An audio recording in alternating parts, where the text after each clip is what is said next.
sa pagtahak natin sa liwanag, ang liwanag na walang iba kundi ang ating Panginoong Hesukristo. Sundan po natin ang sundan ang kanyang yapa. Siya'y makapangyarihan, siya'y kamangha-mangha, at totoo ang kanyang ginagawa. Hindi dapat po natin na bigyan ng pagmamaliit o pagsisita ang gawa ng ating Panginoong Diyos. Kung meron man tayong hinihingi sa Kanya, ito po ay makakarating sa Kanya.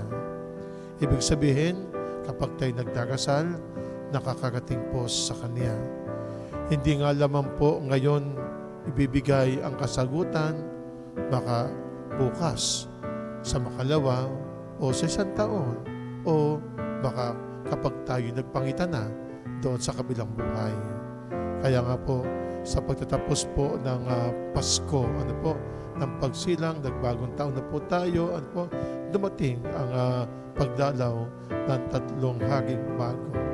Ito na po ang pagpapahayag ni Kristo sa atin na siya ang nagmula sa langit, bumaba mula sa langit, nakipamahay sa atin at ang manunubos na nagligtas sa buong sanlibutan.